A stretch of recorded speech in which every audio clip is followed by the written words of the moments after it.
기도드리고 우리 하나님께 찬양드리겠습니다. 하나님 감사합니다.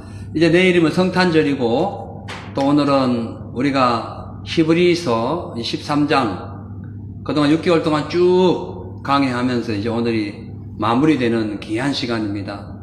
하나님 아버지, 히브리서를 통해서 오늘 우리가 더 많은 것을 깨닫게 하시고 그 히브리서의 그 최종 종착역인 그 예수 안에서 우리가 안식을 누리며 기쁨을 얻는 귀한 시간 되게 하옵소서. 찬양 올립니다. 영광 받아주시고 오늘 이 예배에 하나님 함께 하시고 성삼위일체 주의 은혜가 충만케 하옵소서. 예수님의 이름으로 기도합니다. 아멘. 할렐루야. 아멘. 아멘. 우리 찬송가 122장 참 반가운 신도요 찬양하겠습니다.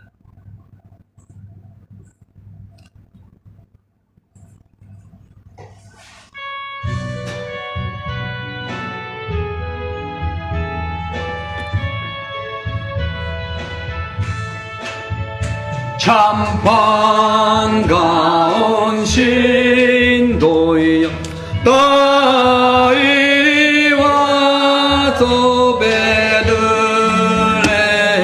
성내에 가봅시다.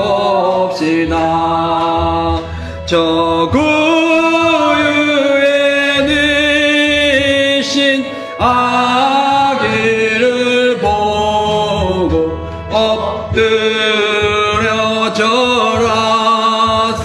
엎드려 절하세. 엎드려 절하세. 구세주나님 저 천사여 찬송을 높이 불러서 온 강한 천지를 울리게 해. 주 하나님에게 늘 영광 돌리고 엎드려 절하세. 엎드려 절하세. 엎드려 절하세.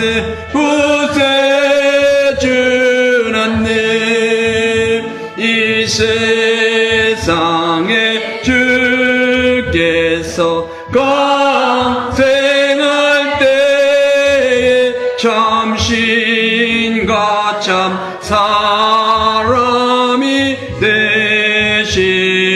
되시려고 동정녀의 몸에서 나시었으니 엎드려 절하세. 엎드려 절하세. 엎드려 절하세. 구세주나님 여호와의 말씀이 날 구원할 구주가 되셨도다. 늘 감사한 찬송을 돌려보내고 엎드려 절하세. 엎드려 절하세. 엎드려 절하세. 구세주나님 엎드려 절하세. 엎드려 절하세. 엎드려 절하세. 구세주나님 이 세상 땅에 주께서 강생할 때에 참신과 참사람이 되시려고 동정녀의 몸에서 나시었으니 엎드려 절하세 엎드려 절하세 엎드려 절하세 구세주단네 여호와의 말씀이 씨를 입어 날 구원할 구주가 되셨도다. 늘 감사한 찬송을 돌려보내고 엎드려 절하세 엎드려 절하세 엎드려 절하세 구세주단네 엎드려 절하세 엎드려 절하세 엎드려 절하세 구세주단네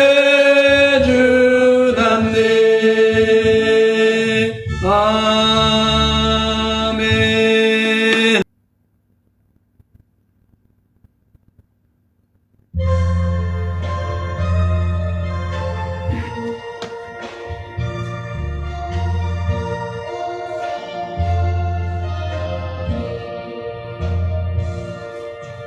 고요한 밤 거룩한 밤 어둠에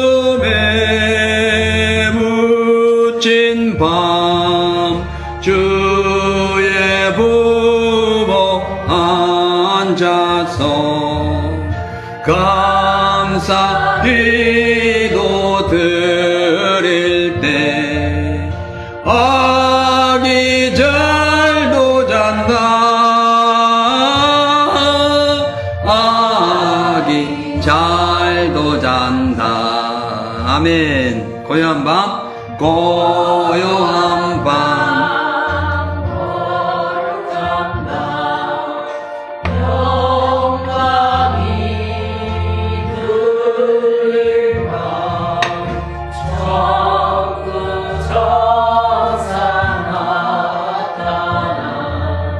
기뻐 노래 불렀네. 여러분 웃으면서 부르세요. 아미 나셨도다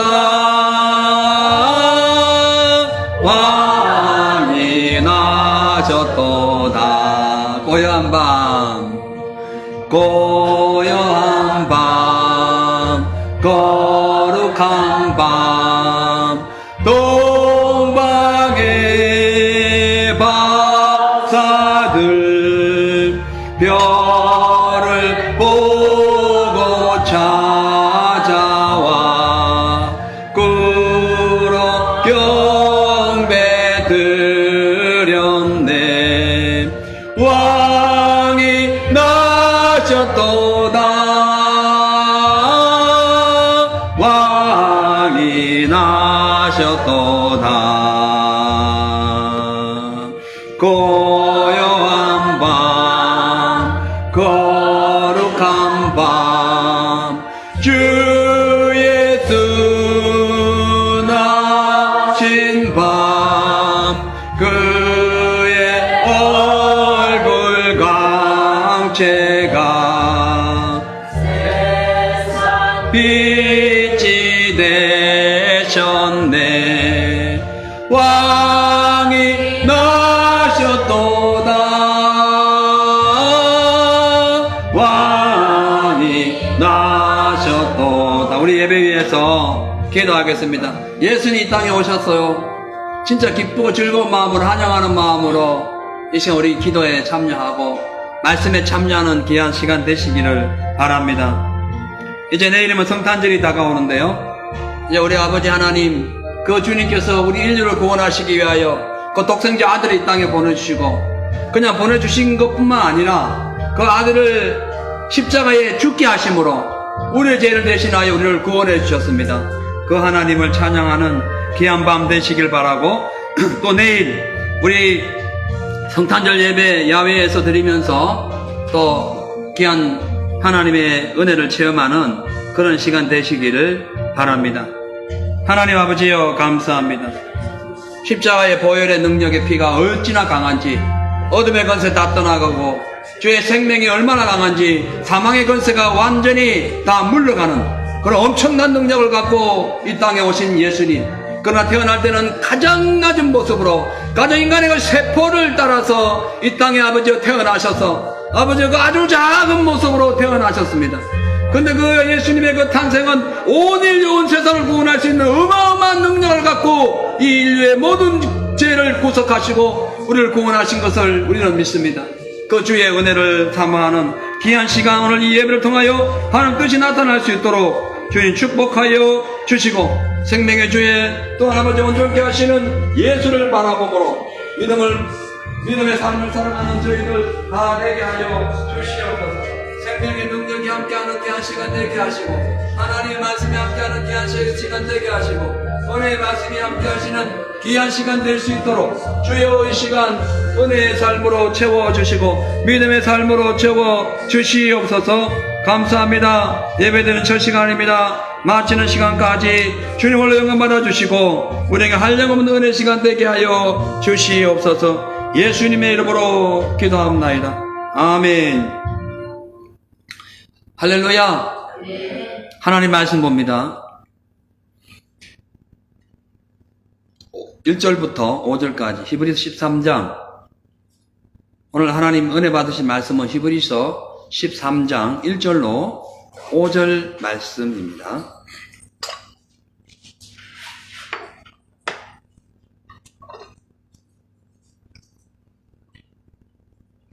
제가 읽어드리겠습니다. 형제 사랑하기를 계속하고 손님 대접하기를 잊지 말라. 이로써 부지 중에 천사들을 대접한 이들이 있었느니라. 자기도 함께 갇힌 것 같이 갇힌 자를 생각하고 자기도 몸을 가졌은즉 학대받는 자를 생각하라.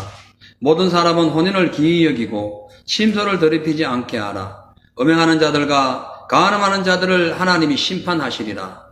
돈을 사랑치 말고 있는 바를 족한 줄로 알라. 그가 친히 말씀하시기를 내가 과연 너희를 버리지 아니하고 과연 너희를 떠나지 아니하리라 하셨느니라. 아멘. 할렐루야. 아멘. 내일이면 이제 성탄절인데요. 그동안 6개월 전부터 6월 15일 날부터 이 히브리서 강의를 시작했는데요. 그동안 이제 강의하면서 뭐 교회 행사에 있을 때마다 또 건너뛰고 막 그렇게 하다 보니까 지금 6개월 정도 걸렸습니다. 원래는 뭐 한 2달, 석 달이면 가능한데요. 한 2배 정도 걸렸습니다. 그다음 6개월 동안 우리가 예수님과 이 구약의 율법, 제사법, 또 그리고 제사장, 선지자, 모세, 믿음의 선진들, 이런 사람들 총망라해서 그들의 신앙을 통해서 구원에 이르는 방법을 예수님을 통하여 알아보았습니다. 이제 원래는 언제인지 모르지만 예수님 탄생한 날이 교회에서 정한 것은 내일이에요. 예, 내일인데 우리 예수님께서 이 땅에 오신 이유는 구약 율법을 폐하시고 그 폐했다는 것은 완전히 예수님이 그것을 마무리했다는 거예요. 없어졌다는 게 아니고 그것을 예수님이 다 완료하시고 우리에게 구원을 주시기 위하여 오신 것을 우리는 알아야 됩니다. 이제 오늘로서 히브리서 강의가 이제 드디어 종료하게 되었는데요. 이 본 히브리서의 이 저자는 사도 바울일 가능성이 매우 높습니다. 왜냐하면은 이 히브리서 본체의 본서의 그 필체나 이 등장 인물들, 그리고 많은 배경과 부분들, 그리고 율법과 제사법, 뭐 이러한 것들이 그러한 비유가 예수님을 설명하고 있기 때문에 그렇습니다. 왜냐면은 사도 바울만큼 구약 율법에 능통한 자가 없었죠. 그죠? 아멘. 예. 이 방송 다시 트세요. 앞에 그만. 예. 자, 그러니까 이 히브리서를 사도 바울이 히브리서를 기록한 이유는 그 당시에 유대인 기독교인들이 이 신앙생활을 하면서 그 주변에 있는 많은 박해로 인해 가지고 어려운 일을 많이 당했습니다. 자, 그래서 그 어려운 일을 당하고 있던 그들에게 그들이 이제 그 어려운 일을 당하니까 믿음에서 떠나고 자꾸 신앙을 배교하고 그렇게 되죠. 그래서 그렇게 있던 자들에게 구원의 본질인 예수님의 우월성을 강조함으로써 사단의 위협과 세상의 유혹에 빠지지 말고 오히려 믿음을 든든하게 해서 구원에 이르도록 하라라는 그런 취지에서 이 히브리서를 기록하게 되었습니다.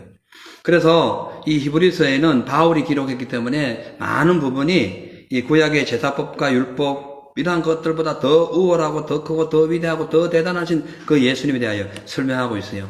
그래서 전체를 잠시 우리 한번 지나간 시간 우리 복습하는 의미에서 보면은 3절에서 5절은 예수님이 모세보다 더 존귀함을 기록하고 있고요. 또 6장 13절에 보면은 예수님이 모세와 모든 제사장보다 더 큰 자임을 말씀하고 있고요. 그 다음에 7장 22절은 예수님이 더 좋은 언약의 보증자라고 말씀하고 있어요.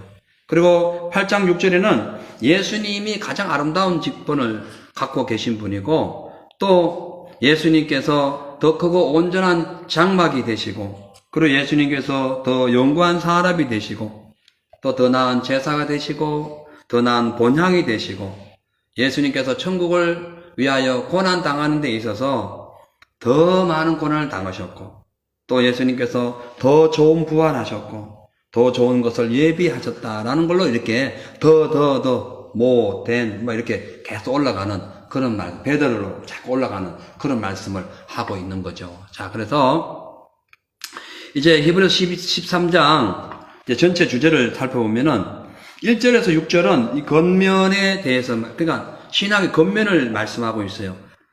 1절은 형제 사랑에 대한 겉면이고 2절에서 3절은 손님 대접하는 것에 대한 겉면입니다. 그리고 이제 4절은 혼인의 중요성에 대해서 설명하고 5절은 돈을 사랑하지 말고 있는 것에 족한 줄 알라고 말씀하고 있어요.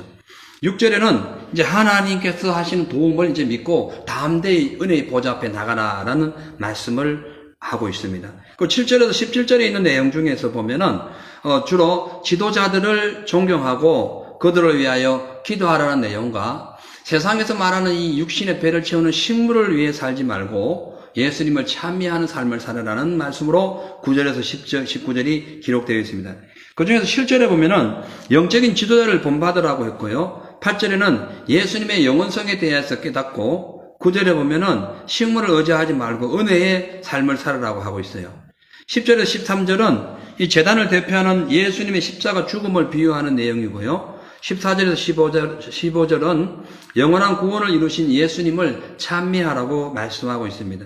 그리고 16절에는 우리에게 주신 예수의 그 선행을 이루라고 말씀하고 있고요. 17절에는 성도들의 영혼을 위해 헌신하고 중보하는 그 주의 종들에게 복종해야 유익한 삶을 살 수 있다라고 말씀하고 있는 그런 내용이고 18절, 19절에는 이 사도를 위하여 기도하라라는 내용입니다.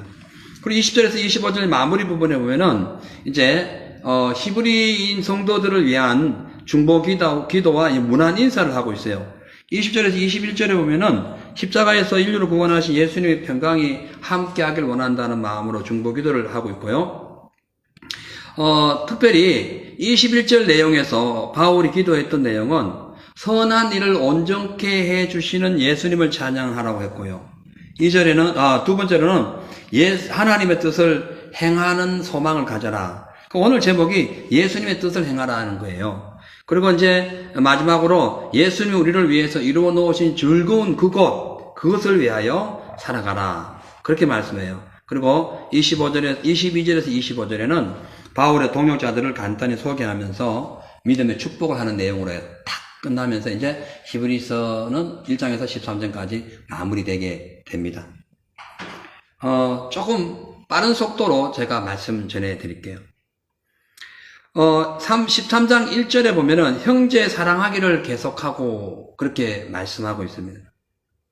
이 형제의 사랑은 레위기 19장 18절에 있는 말씀을 토대로 하는 말씀으로서 믿음의 공동체, 교회 뭐 이런 데에서 서로 형제와 자매끼리 서로 예수의 사랑을 전함으로 그 연대감을 갖고 믿음 생활을 하라라는 취지에서 말씀하고 있어요. 왜냐하면 그 당시에 신앙이 상당히 약해져가는 그런 시대였어요. 막 배교하고 막 믿음에 떠나는 그런 상황이었기 때문에 믿음에서 떠난 사람들은 무조건 막 미워하고 배척하는 것이 아니라 그들을 긍휼히 여기고 그들을 함께 교제하고 그들을 오히려 사랑함으로써 예수님이 주신 십자가를 지고 건면하라 그런 의미로 기록하고 있습니다. 그리고 13장 2절에 보면은 손님 대접하기를 잊지 말라 이래서 부지 중에 천사를 대접한 이들이 있었다라고 말씀합니다.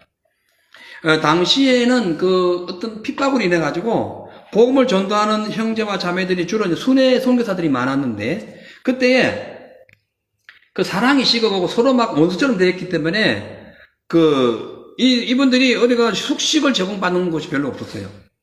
그러다 보니까 복음을 제대로 전할 수가 없었어요. 그래서 손님 대접하기를 권면했습니다.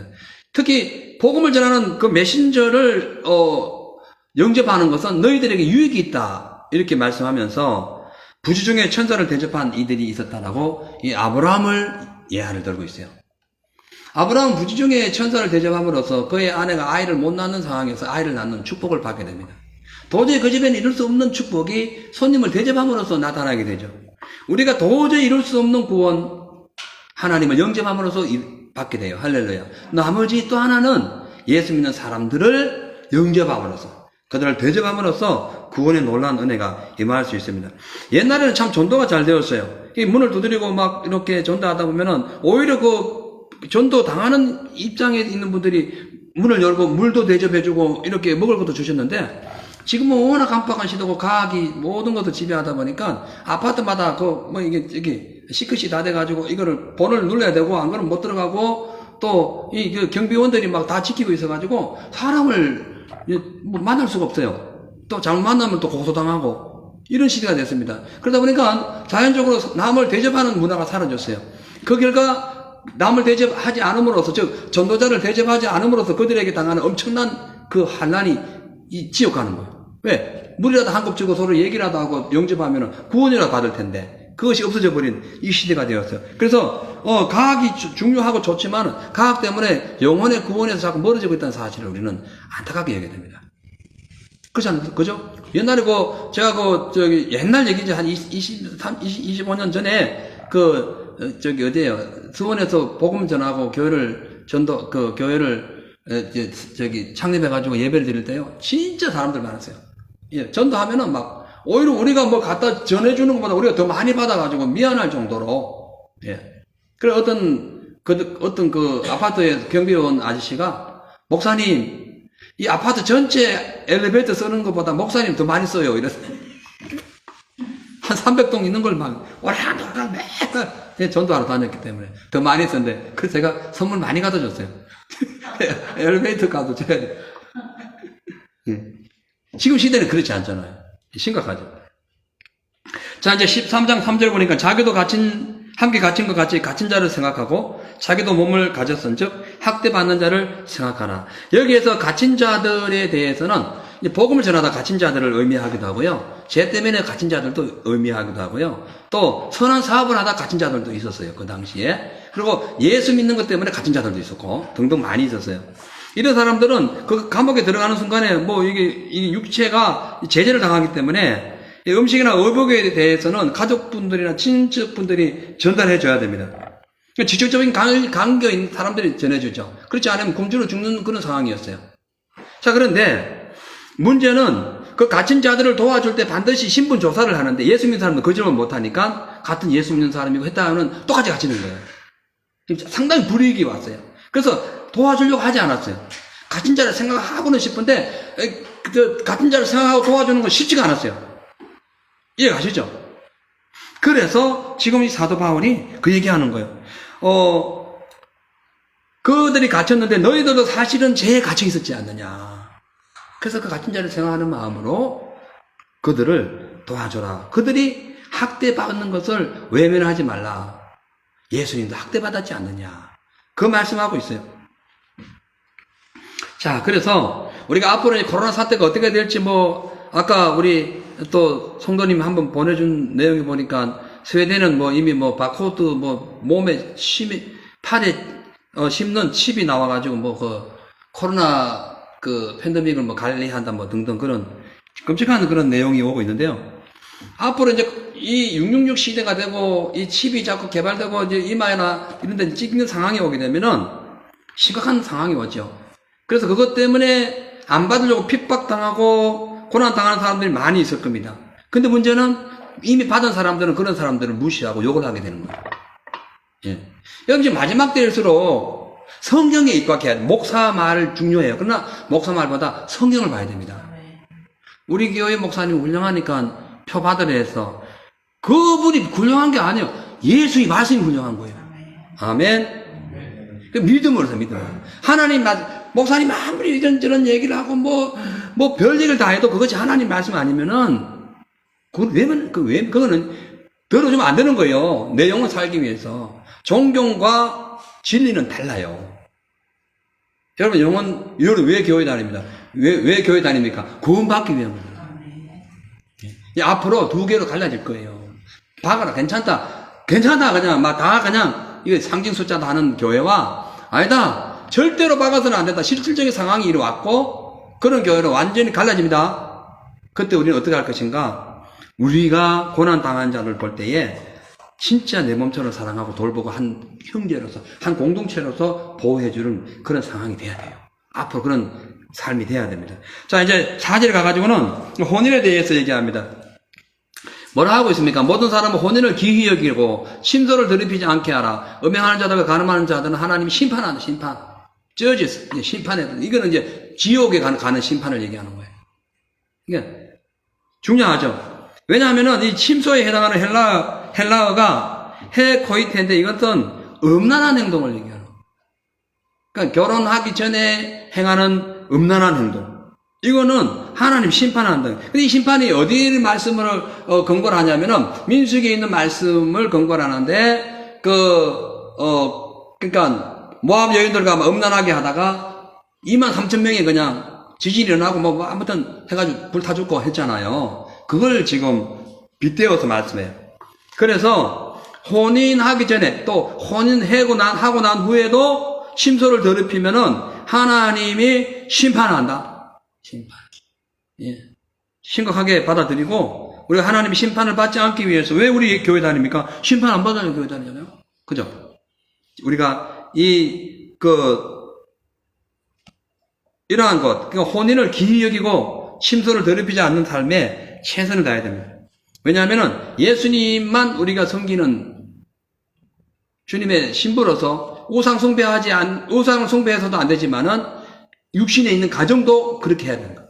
예. 우리, 그걸 열심히, 경각심을 가지고 살아야 됩니다. 그 다음에 13장 5절 6절은 돈을 사랑치 말고 있는 바 족한 것에 대해서 말씀하고 있어요.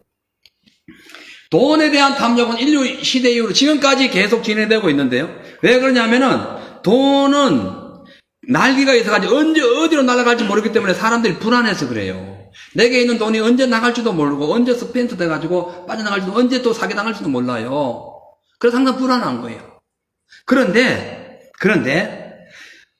성경은 돈에 대한 탐욕은 인간의 육신의 욕망을 위한 뿐만 아니라 그 탐욕 때문에 타인의 부유함에 대한 권리를 억제하는 그런 모습이 되는 거예요. 그러니까 내만 잘 살면 된다는 것 때문에 타인은 죽어도 괜찮다는 의식으로 바뀌게 됨으로써 그리스찬의 삶을 살 수가 없기 때문에 그렇다는 겁니다. 그래서 그것은 두 주인을 섬기기 때문에 하나님과 멀어지는 관계가 되죠. 그죠? 자, 근데 이제 보면은 5절 중반절에 내가 과연 같이 읽습니다. 시작. 내가 과연 너희를 가리지 아니하고 과연 너희를 떠나지 아니하리라 하셨으니라. 여러분, 예수님이 하나님이 천지 창조하셨죠? 그분께 다 있는 거죠. 근데 그분이 우리를 떠나지 않는데, 그분이 우리와 함께 한다는데 무슨 욕심을 내고, 열심히 살되 욕심은 내지 않는 그런 지혜로운 삶이 필요합니다. 왜냐하면 하나님께서 당신의 백성들을 지켜주시고 보호하시고 떠나지 않고 항상 함께 하시고 불꽃 같은 눈동자로 지켜주시기 때문에 진짜 믿음 있는 사람은 그렇게 하면 안 된다는 거예요. 예. 돈을 벌되 사랑은 하지 말자. 그것이 이제 성경에서 말하는 그런 물질 관리에 대한 것입니다. 자, 그 다음에 보니까 6절에 그러므로 우리가 담대히 가로되 주는 나를 돕는 자시니 내가 무서워 아니하겠노라. 사람이 내게 어찌하리요. 예수님이 우리를 돕는데 무슨 사람을 두려워하고 물질을 두려워합니까? 시편 118편 6절에 있는 말씀을 인용한 거예요. 다윗의 고백입니다. 다윗의 고백. 예? 사람이 내게 어찌하리요. 내가 주를 의지하는데. 아무리 물질이 사람이 세상이 뭐 이러한 것들이 우리를 위협해도 우리가 하나님 안에 있는데 뭐가 문제냐는 거예요. 맞죠? 걱정할 거 없습니다. 우리가 어떤 상황에 있어도 믿음 지키면은 하나님의 은혜에서 떠나지 않아요. 근데 믿음 포기하면은 다 떠나게 되는 겁니다.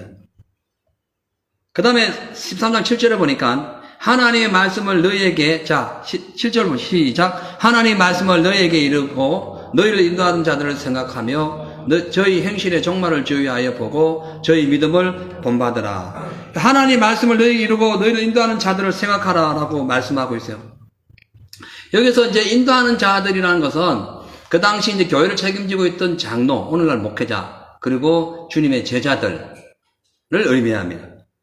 그러니까 그리고 이 지금 인도했다라는 것은 뭘 의미하냐면은 뭐 무조건 데리고 어딜 가고 하는 것이 아니라 하나님 말씀을 가르쳤다는 거예요. 하나님 말씀을 가르친 자들을 따라라. 그들의 그 행실을 자세히 보고 종말에 그들의 믿음을 본받으라. 이렇게 말씀하고 있는 거예요. 그렇기 때문에 성도들은 교회의 진짜 영적인 지도자들이 자들의 삶을 본받아야 됩니다. 그래서 바울이 항상 나를 본받으라 했죠. 그 교회 직분자들은 일반 평신도 분들에 비해서 본받으라고 할 정도의 말은 안 해도 그럴 정도의 삶을 살아야 돼요. 막 말씀을 가르치고 막 고용 예배 인도하면서도 전혀 그렇지 않게 살면은 뭘 배우겠어요? 제가 오늘 이렇게 설교하는데 저는 나가서 형편없이 살면은 여러분 뭐 교회 올 필요 없습니다. 또 와서도 안 되고 올 일도 없어요. 가르친데도 살아야 돼요. 아멘. 그걸 얘기하는 거예요. 자, 이제 13장 8절에 예수 그리스도는 어제나 오늘이나 영원토록 동일하신다. 왜? 이 세상 지도자들, 세상의 제사장들, 또 영적인 지도자 모세, 여호수아, 뭐 수많은 다윗부터 수많은 사람들은 다 오고 갔지만 예수님은 영원토록 사시기 때문에 그런 거예요. 아멘. 그리고 오늘 여기 보면은 어제나 오늘이나 영원토록의 이 의미는 어제라는 표현은 과거형으로서 예수님께서 십자가 지시기 전에 우리를 위하여 간구했던 상황을 가리키고, 그리고 오늘이라는 것은 예수님께서 십자가 지시고 부활하심으로 말미암아 우리와 함께한다는, 그 당시에 그들과 함께한다는 것을 의미하는 것이고, 영원토록이라는 것은 그야말로 forever, 영원토록 우리를 지켜주신 걸 의미합니다. 그걸 지금 염두에 두고 말씀하고 있는 거예요. 여러분, 우리는 일시적인 삶을 살지만 예수님은 영원하세요. 그런데 아무리 훌륭한 사람도 일시적인 삶이 사는 거예요. 제한돼 있어요. 사람 믿지 말라는 거예요. 의지하지 말아요. 하나님 믿고 하나님 의지. 서로 신뢰하고 사랑하는 건 좋아요. 그러나 그걸 하나님만큼 믿고 의지하면 안 됩니다. 어떤 사람은 권력을 막 하나님만큼 믿어요.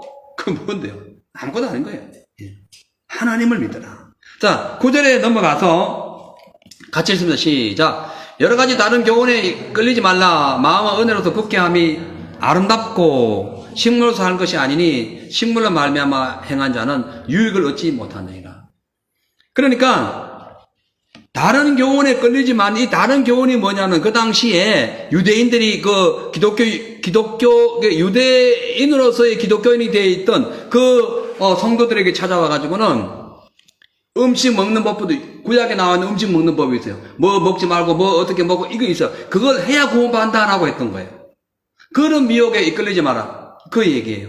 진짜 음식은 예수 그리스도의 생명의 말씀이에요. 할렐루야. 왜? 육신의 음식, 이 식물을 통한 이 의식이나 규례, 이것으로는 구원을 못 받아요. 왜? 이 육신의 음식, 육신의 식물은 육체가 살아있을 동안에만 필요한 제한적인 물질이지만 예수 그리스도의 그 떡, 하나님의 말씀은 지금도 저 나라에 가가지고 영원하시기 때문에 그런 거예요.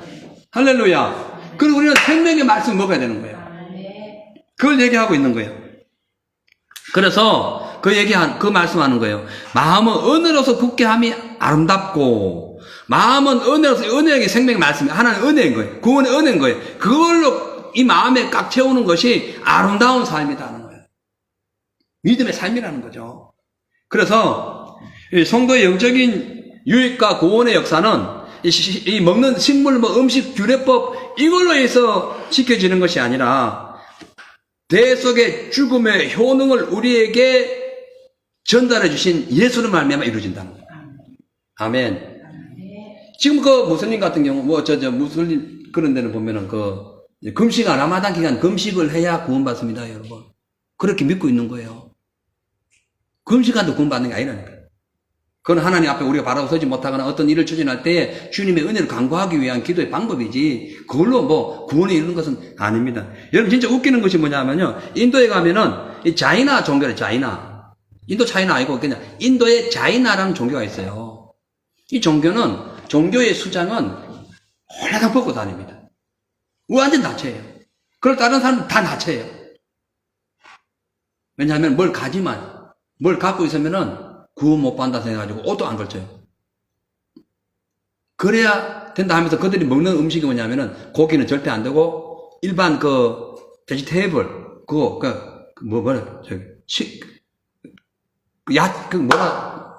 야채 그것만 먹어요. 자, 근데 그들은 음식도 안 해요. 음식하면 육신에 욕심이 생긴다. 그래가지고 누가 해주냐면은 다른 여인들이 그 종교를 믿는 여인들이 음식을 해줍니다. 홀라당 벗은 그 종교 지도자들이 오면은, 자이나 종교 지도자들이 오면은, 여인들이 음식을 만들어가지고 드려요. 드리는데, 만약에 음식을 먹다가 머리카락이 하나, 접시에 보였다. 그럼 이 사람 하루 종일 금식해야 됩니다. 근데 이분들은 주로 종일, 그 뜨거운 때야 끝에, 인도 전체를 돌아다니는 것이 그들의 종교 행위예요. 그러면서 돌을 닦는 거예요. 그런다고 구원받는 게 아니라니까. 근데 겨우 머리카락 하나 먹으려고 하는데 떨어졌다 그러면 하루 금식을 해야 돼. 그러면 그 음식 만든 여인들이 아주 그냥 죄책감에 죽으려고 그래요. 뭐 하는 거예요? 음식은 먹으라고 좋은 거예요. 아멘. 그게 그렇게 하고 있는 거예요. 그게 하나님을 떠난 인간의 참 비참한 종교 행위인 거예요. 그래서 구원받는 게 아닙니다. 진짜 생명은 예수님이에요. 십자가 재단에서 우리를 구원하신 예수님이라니까요. 자, 그래서 13장 10절, 11절 같이 읽습니다. 시작. 우리에게 재단이 있는데 그 위에 있는 재물은 장막에서 섬기는 자들이 이 재단에서 먹을 권한이 없나니 이는 죄를 위한 짐승의 피는 대제사장이 가지고 성소로 들어가고 그 육체는 영문 밖에서 불사름이 됩니다. 아멘. 자, 이 말씀은 무슨 뜻이냐면요. 이 속죄일이 되면은 대제사장은 희생 재물을 재물을 잡아가지고, 재물을 피만 가지고 지성소에 들어가서 뿌리고 끝나요. 그럼 이 재물은 어떻게 하냐면은, 영문 밖에, 장막 밖에 가가지고 불태워버려요. 이것이 대속죄일의 행위예요. 그러면서 죄를 용서하는 그런 의식입니다. 자, 그런데, 이 본문에서 영문 밖에라는 것은 영적인 의미에서 이제 예수님께서 십자가에서 피 흘려 죽으실 때에 예루살렘 밖에서 십자가 돌아가시죠. 그걸 의미하는. 자, 그래서 구약의 성소에서 섬기는 자들은 제단에서 먹을 권한이 원래 있는데 대속죄일 날에는 먹을 권한이 없어요. 왜냐하면은 그 고기를 영문 밖에다 불사질로 버리기 때문에, 소멸시키기 때문에 없어요. 그래서 이 의미는 골고다에서 십자가를 지고 죽으신 그 예수님을 통하여 구원받는다는 것을 설명하고 있습니다. 왜냐하면 예수님의 그 대속적 십자가의 희생을 통해 가지고 구약에서 규정한 모든 제사와 정결 규례 이런 것을 다 완성했기 때문에 그런 거예요. 그렇기 때문에 예수의 피로서 예수님은 당신의 백성들을 거룩하게 했다는. 그래서 12절에 보면은 이렇게 되어 있어요. 그러므로 예수도 자기 피로서 백성을 거룩해 하려고 성문 밖에서 고난을 받으셨다. 그래서 그렇게 말씀하고 있는 거예요. 근데요, 이 거룩해 하려고라는 이 말씀은 헬라어 하기아세라는 것인데, 이게 뭐냐면은 지극히 하나님을 위해서 구별하라 이 뜻이에요. 그러니까 예수님께서 이 땅에 오셔서 지극히 구별한 삶을 살았는데, 지극히 구별한 삶의 최종 종착역이 십자가라는 거예요. 그 뭐냐면은 죄를 완전히 단절시키는 거예요. 죄를 완전히 죽이는 것이 뭐다? 이 거룩이라는 거예요. 여러분이 거룩하게 한다는 것이 뭐 넥타이를 매고 뭐 옷 차림 잘하고 옷 다림을 잘 다려가지고 쫙 이렇게 걸어다는 것, 그런 거룩이 아니라 우리의 삶으로부터 죄의 모든 속성을 완전히 죽여버리고 예수의 말씀과 의로 거듭나는 것을 의미하고 있는 거예요. 그 당시 예수님께서 성문 밖에서 돌아가실 때 누가 죽였냐면 사내들인 공회원들과 제사장 서기관들 그리고 수많은 무지한 백성들이 예수님을 배척하고 처형했습니다. 그런데 예수님은 그 밖에서 영문 밖에서 돌아가심으로 말미암아 그 이제 예루살렘 안에 있던 모든 죄인들을 구속하는 그런 레위 지파로서의 최고의 높은 직위인 대제사장의 역할을 감당하게 되는 거죠.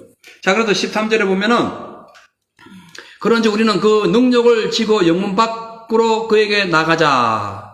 그 능력이 뭐냐면 예수님께서 당하신 그 처참한 그런 환난, 시련, 그 모욕, 멸시, 조롱 이걸 의미하거든요. 그래서 예수님께서 영문 밖에서 쫓겨나가지고 고난을 당하고 십자가를 지셨기 때문에 지상적인 영역에서는 벗어났지만은 천상적인 영역에서는 오히려 하나님의 생명을 이 땅에 부어주는 역할을 한 거예요. 좀 어려운 말씀 같지만은, 그러니까 예수님께서 영문 밖에 나간 것은 이 땅, 그러니까 그러니까 하나님께서 정해준 그 죄의 속성에서 완전히 분리됐다고 말씀드릴 수 있어요. 그래서 우리도 영문 밖에 나가신 예수님을 닮아야 됩니다. 이 세속적인 삶을 살지 말라는 거죠. 안의 삶을 살지 말고 하나님의 은혜의 삶을 살아라.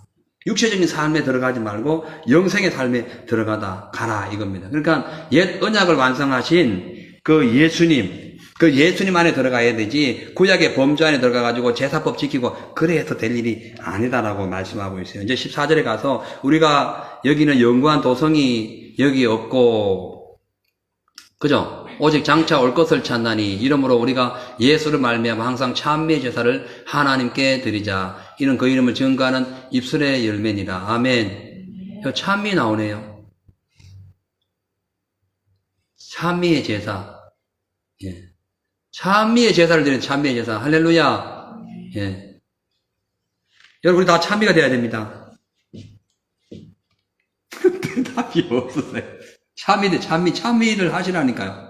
참여하는 사람 돼야 돼요. 자, 보세요. 14절에 여기에는 영구한 도성이 없고 오직 장차 올 것을 찾는다라고 말씀하고 있어요.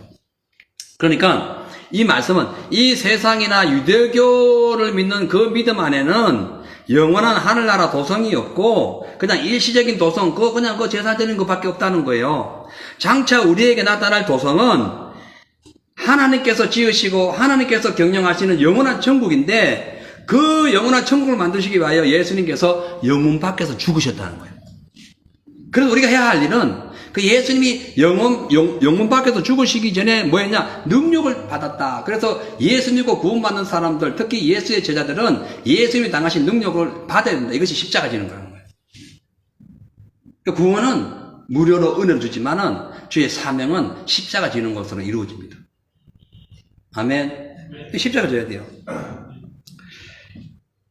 그리고 우리가 드리는 하나님께 드리는 이 찬미의 제사는 옛 언약 시대에 드렸던 제사장들이 드렸던 희생 제사가 아니라 동물의 피로 드렸던 희생 제사가 아니라 예수 그리스도께서 친히 거룩한 피를 흘리심으로 말미암아 이루어 놓으신 그런 구원의 완성이기 때문에 우리가 드리는 제사는 예수님께 집중해야 됩니다. 아멘. 그리고 우리가 드리는 모든 찬양은 예수님께 집중해야 돼요. 예배를 인도하고 말씀을 전하는 주의 종도 자기 자랑하려고 말씀 전하면 안 되고 아주 예수님만 자랑해야 돼요. 예? 그리고 설교 끝나면은 자기도 주님의 말씀 받은 자의 입장에서 겸손하게 내려와야 돼요. 자랑하면 안 돼요. 아멘. 그리고 찬미하는 분들도, 찬양팀들도 마찬가지예요. 뭐 목소리가 좋고 뭐 찬양 반주를 잘하고 뭐 어떤 그런 뭐 음악 반주를 잘하고 다 좋아요. 그 모든 것이 내가 잘해서 잘하고 뭐 어떻게 하는 것이 아니라 수고하고 노력하고 애쓰고 연습하는 모든 것이 오직 예수님께 포커스 맞추기 위하여. 왜? 예수님만이 우리를 구원했기 때문에. 그것을 지금 목적에 두라고 말씀하고 있는 겁니다. 그래서 하나님의 은혜와 선하심을 계속적으로 경험하려면은 신령한 찬송을 드려야 됩니다. 이 신령한 찬송은 첫째 나를 내려놓는 찬송이에요. 이 신령한 예배는 나를 내려놓는 예배, 말씀, 설교 다 이런 거예요. 절대 우리는 자랑할 일이 없다. 예수 외에는. 아멘. 진짜 그렇게 해야 돼요. 그 다음에 16절에 넘어와서는 내용이 잠깐 이제 상황이 이제 잠깐 바뀌면서 오직 선을 행함과 서로 나눠주기를 잊지 말라. 이 같은 제사는 하나님이 기뻐하시니라. 그러니까 제사가 두 개가 있는데 예배에 집중적으로 하나님을 찬양하는 제사가 있고 또 하나는 선을 행하는 제사가 있는 거예요. 선을 행하는 제사. 여러분, 이 교회에 와가지고 주님 앞에 찬양 드리고 말씀 듣고 아멘하고 예물 드리는 이 제사는 첫째 기본적인 예수님을 향한 뜨거운 믿음을 드리는 제사고, 두 번째로는 어떤 제사가 중요하냐면은 선을 행해야 돼요. 나눠주기를 잊지 말아야 돼요. 서로 선을 행하고 나눠주는 제사를 드리는, 이거 제사라는 거예요. 그래서 예배가 완전히 성공하려면은 교회의 예배의 삶이 세상에도 가져가야 돼요. 그러니까 주일날 하나님의 말씀을 받았으면은 그 말씀을 삶의 터전에 가서 그대로 적용해야 되는 거예요. 그러니까 교회가 하나님의 말씀을 받는 교훈의 장소라면은 세상은 하나님의 말씀을 실천하는 그런 장소예요. 열매 맺는 장소예요. 교회에서 말씀 듣고 교회에서 열매 맺지 않아요. 교회에서 말씀 들었으면 어디서 열매 맺는다? 세상에 나가서 열매 맺는다. 그래서 열매 맺기 위해서는 어떻게 한다? 오늘 말씀 보니까 선을 행함과 서로 나눠주기를 잊지 말라. 사랑하는 성도 여러분, 우리 선을 해야 됩니다. 이 선을 행한다는 뜻은 타인에게 관심을 보이는 친절한 행위를 의미하고요. 나눠주기를 힘든다는 것은 돈이나 물질, 물건 이런 것 모든 것을 내가 좀 가진 걸 타인을 위하여 베푼다는 의미예요. 이것이 필요한 거예요. 그러니까 이 친절과 간용 그리고 이 찬미의 제사는 하나님께서 구원받은 우리에게 요구하시는 참된 예배의 행위이기 때문에 이러한 선행과 또 나눠줌과 베품에는 반드시 하나님의 축복이 임합니다. 그리고 교회만 와가지고 제사 드리고 나가가지고는 제사를 실천하지 않는다. 그거는 완전한 예배가 아니다는 거예요. 반만 예배를 드리고 하기 때문에 온전한 복을 못 받는 거예요. 완벽한 그런 예배를 드리시기를 저희는 축원합니다. 자, 이제 17절에 가서 그 예배를 집례하는 자들에 대해 나옵니다. 한번 읽어보겠습니다. 시작. 너희를 인도하는 자들에게 순종하고 복종하라. 저희는 너희 영혼을 위하여 경성하기를 자기가 회개할 자인 것 같이 하느니라. 저희로 하여금 즐거움으로 이것을 하게 하고 근심으로 하게 하지 말라. 그렇지 않으면 너희에게 유익이 없느니라. 아멘. 여러분, 우리가 영적 지도자에게 순종해야 하는 이유는 영적 지도자는, 그러니까 지도자가 가짜가 있고 진짜가 있습니다. 거짓 선지자가 분명히 있으니까요. 그러니까 진짜 선지자를 얘기하는 거예요. 진짜 주의 종을 의미하는 거예요. 그 주의 종들은 성도들의 영혼의 경성을 위하여 혹시 그러니까 영혼이 잘 되게 하기 위하여 성도들이 죄를 지으면은 내가 대신 그 주의 종이 대신 회개한다니까. 실질적으로 그렇잖아요. 예. 그게 얼마나 많아요. 대부분은 그렇게 합니다. 많은 목사님들 다 그래요. 예? 죄를 회개하는 거예요. 그러면서 대신 중보함으로써 그 알지도 못하는 사이에 대신 중보함으로써 하나님이 우리의 기도를 들으시고 그 상대방에게 뭔가를 지시하면서 깨닫게 해가지고 구원받게 해주는 거예요. 이게 중요해요.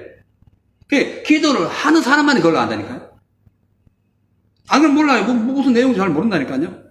자, 그리고 이 당시에 이렇게 지금 사도 바울이 말씀하신 이유는 그 당시에 배교의 위험에 직면해 있던 이스라엘, 유대인 기독교인들이 언제 어떻게 될지 모르기 때문에 이해관계에 직면해 있었어요. 그러다 보니까 자기들의 영적인 지도자를 따르지 아니하고 세상 눈치만 보고 그쪽으로만 자꾸 나가고 있다 보니까 정작 말씀을 가르치는 사람들이 굶어 죽어가는 입장이 되었어요. 무슨 아무것도 못하는 상황이 되었어요. 그래서 이걸 지금 종용하는 의미에서 말씀하고 있는 겁니다.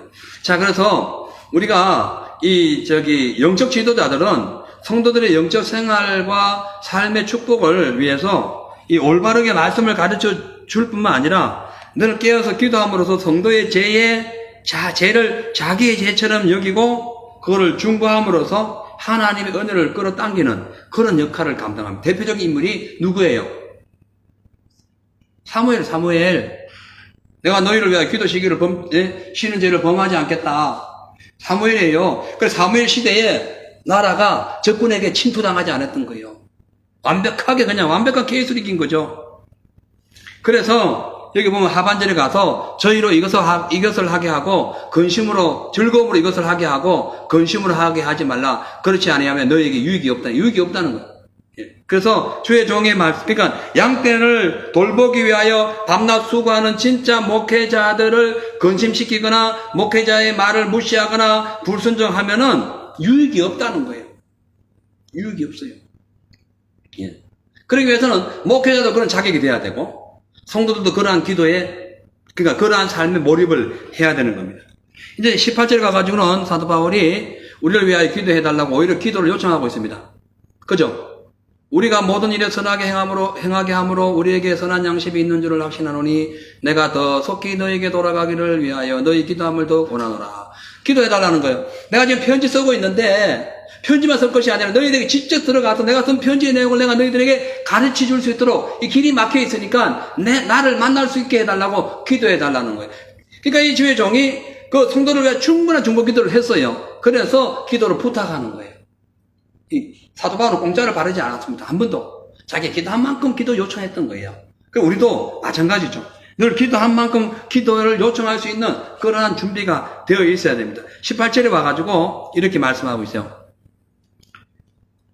여기서 보면은 특히 선한 양심에 대해서 말씀합니다. 우리가 모든 일에 선하게 행하려 함으로 우리에게 선한 양심이 있는 줄을 확신한다 얘기하고 있어요. 그러니까 주의 종은 진짜 선한 양심이 필요합니다. 가짜가 돼서는 안 되죠. 선한 예수님 마음을 그대로 있는 선한 양심. 우리 전도사 될 우리 예성이도 잘 들어야 돼요. 선한 양심을 가져야 돼요. 이익에 따라서 움직이면 안 되고 힘없고 빼없고 능력 없고 별로 큰 어떤 영향력 없는 사람의 말이라 할지라도 그 사람의 말이 맞거나 그 사람의 말이 진짜 간절하거나 어떠한 것을 갈망하게 되면은 그분을 위해서 일을 해야 돼요. 예? 그거 중요합니다. 그렇게 아니면은 안 되는 거예요. 자, 이제 20절, 21절에 보면은 이제 선한 양의 큰 목자이신 우리 주 예수를 영원한 언약의 피로 죽은 자 가운데서 이끌어내신 평강의 하나님이 모든 선한 일에 너희를 온전케 하사 자기 뜻을 행하게 하시고 그 앞에 즐거운 것을 예수 그리스도로 말미암아 우리 속에 이루시기를 원하노라. 영광이 그에게 세세토록 있을지어다 라고 말씀합니다. 양의 큰 목자이신 우리 주 예수의 언약의 피, 이 큰이라는 것에 해당되는 이 헬라는 톤 메간이라는 의미인데 이 말씀은 가장 우월하다 이 뜻입니다. 그러니까 큰 목자라는 것은 우월하다. 예수님이 가장 우월하다, 최고 위에다. 예. 가장 위에 있는 분이다. 이것을 그러니까 예수님의 우월성은 그 당시에 유대교인들이 갖고 있던 모세와는 비교가 안 됐어요. 어떤 선지자와 다윗과도 비교가 안 됐어요.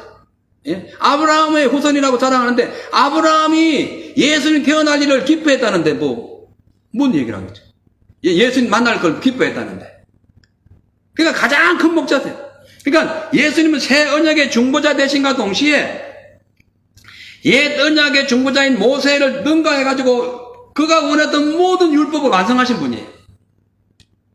돌비에 새겼던 모든 율법 613가지 계명을 완벽하게 퍼펙트하게 완료하신 분이 예수님이에요. 그래서 예수님은 근본이에요. 아멘. 그 어디에서 그런 일이 있었냐면은 언약의 피로 그런 역사가 나타난 거예요. 그죠?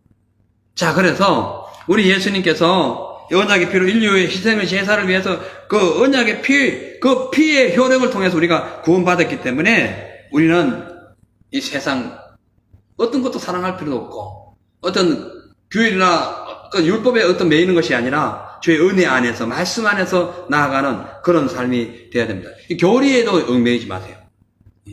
교리가 중요하지만 교리가 성경보다 우선하지는 않습니다. 그죠? 그걸 잘 알아야 됩니다. 자, 여기서 이제 영원한 언약의 피로 죽은 자 가운데서 이끌어내신 평강의 하나님. 여기 이끌다라는 것은 그 이스라엘 백성들을 가나안 땅으로 애굽에서 출애굽시켜서 가나안 땅으로 인도하신 것을 의미해요. 그러니까 하나님께서 애굽에 종살이 하던 그 이스라엘 백성들을 가나안 땅으로 옮겨 주셨듯이 예수님께서 제 사망에 종살이 하던 이스라엘 인류를 영원한 나라로 옮겨 주셨다. 이걸 의미하는 거예요. 귀한 말씀이에요. 자, 그래서 죽은 자 가운데서 생명의 길로 이끌어내신 그 예수님, 그 평강의 하나님, 그 하나님이 모든 선한 일에 온전케 하사 자기 뜻을 이루길 원한다. 평강의 하나님이 우리를 향하여 하나님의 선한 일을 이루길 원한다는 사실을 아시기를 바랍니다. 그렇게 할 때에 그 하나님의 그 은혜가 우리에게 넘쳐날 것입니다. 자, 이제 마무리하면서 이제 겉면의 말을 하면서 이제 마무리해요. 22절에 한번 봅니다. 22절 같이 읽겠어요.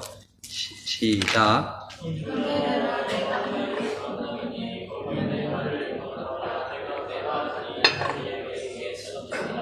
아멘. 다시 크게 한번 읽어보세요. 뭐 잠자다가 일어나서 이런 것들. 시작.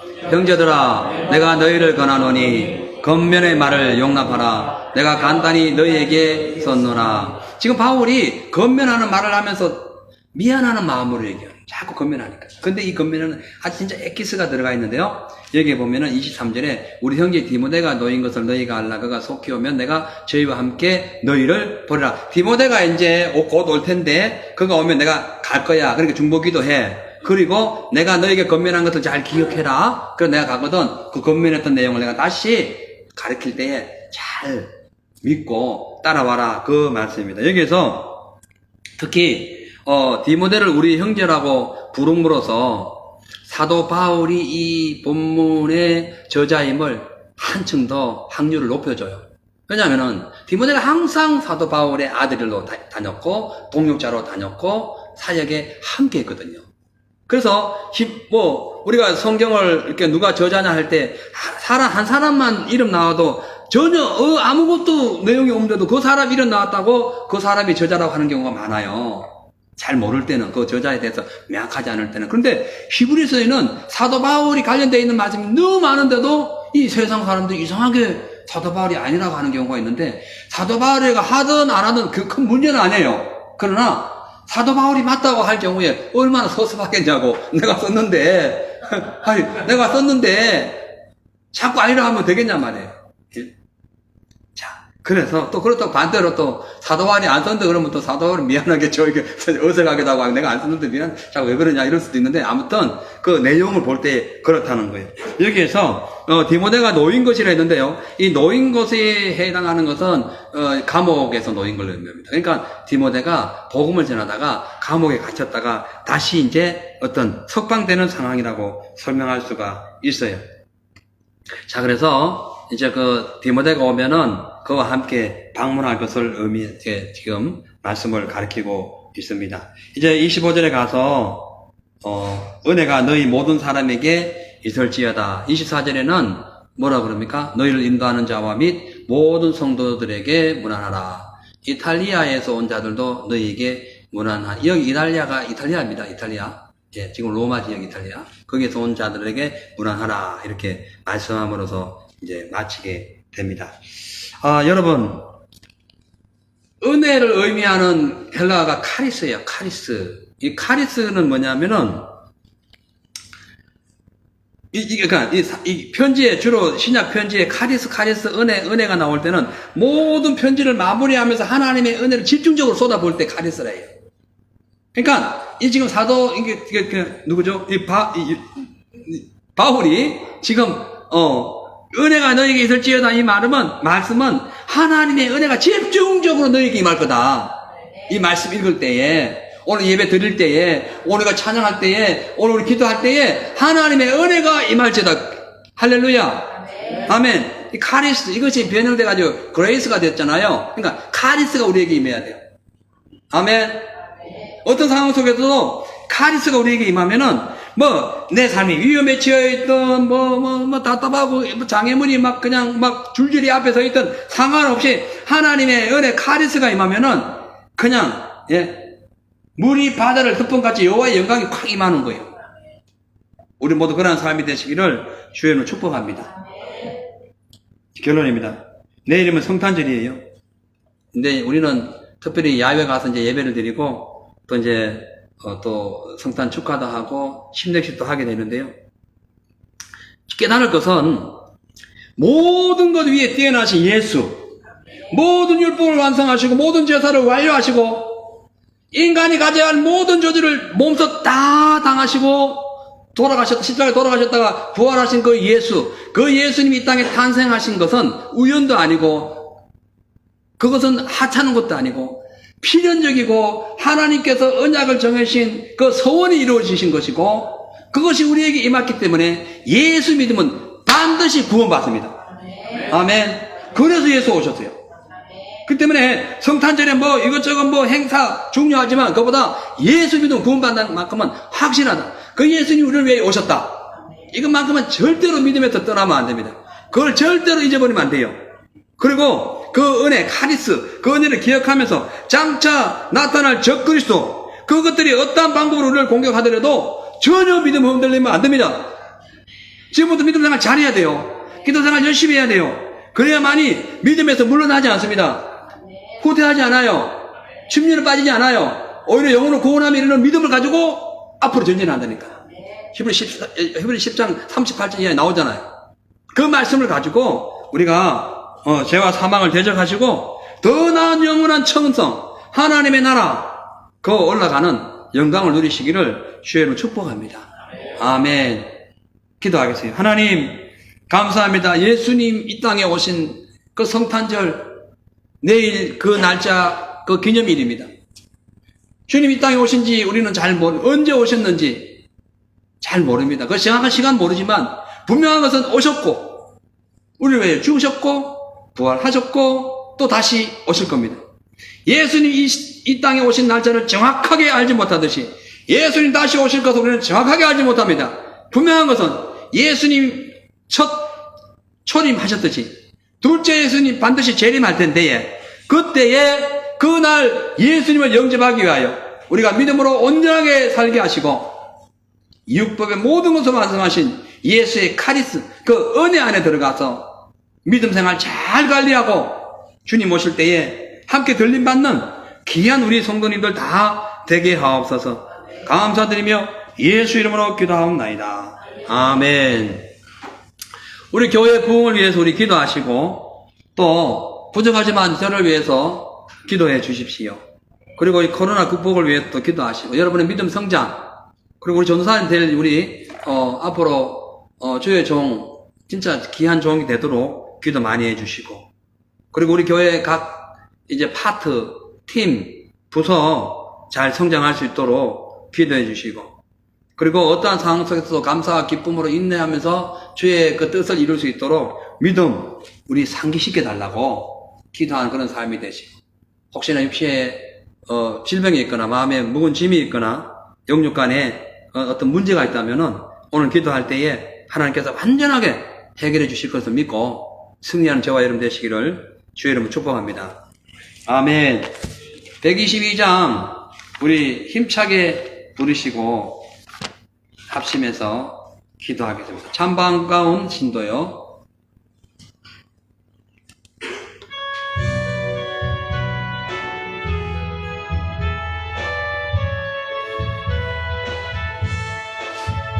참 반가운 신도여 다이 와서 베들레헴 성내에 가봅시다.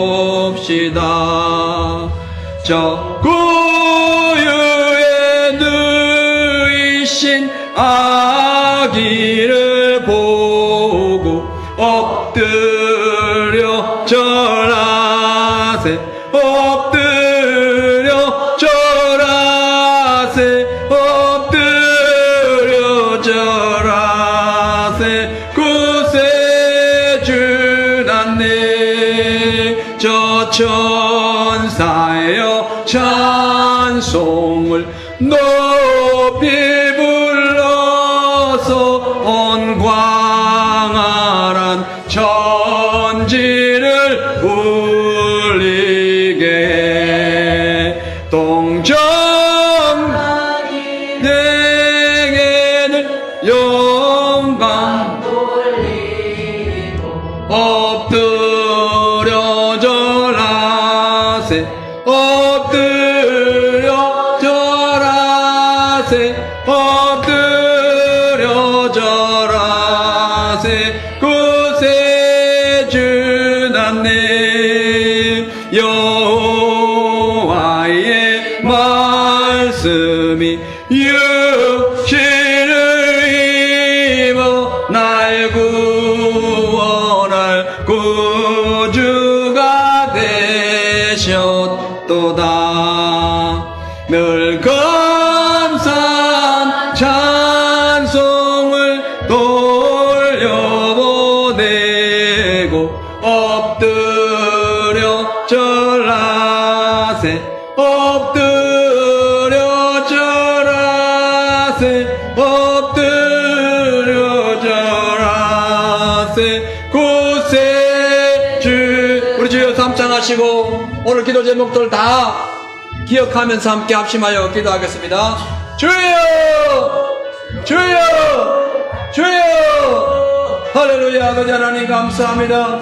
예수 탄생하신 날 아버지여 모든 율법의 모든 구약의 모든 선지자의 모든 인간의 죄를 다 소멸하시고 하나님 이 땅에 강생하셔서 고래 놀라운 은혜를 주심을 감사합니다.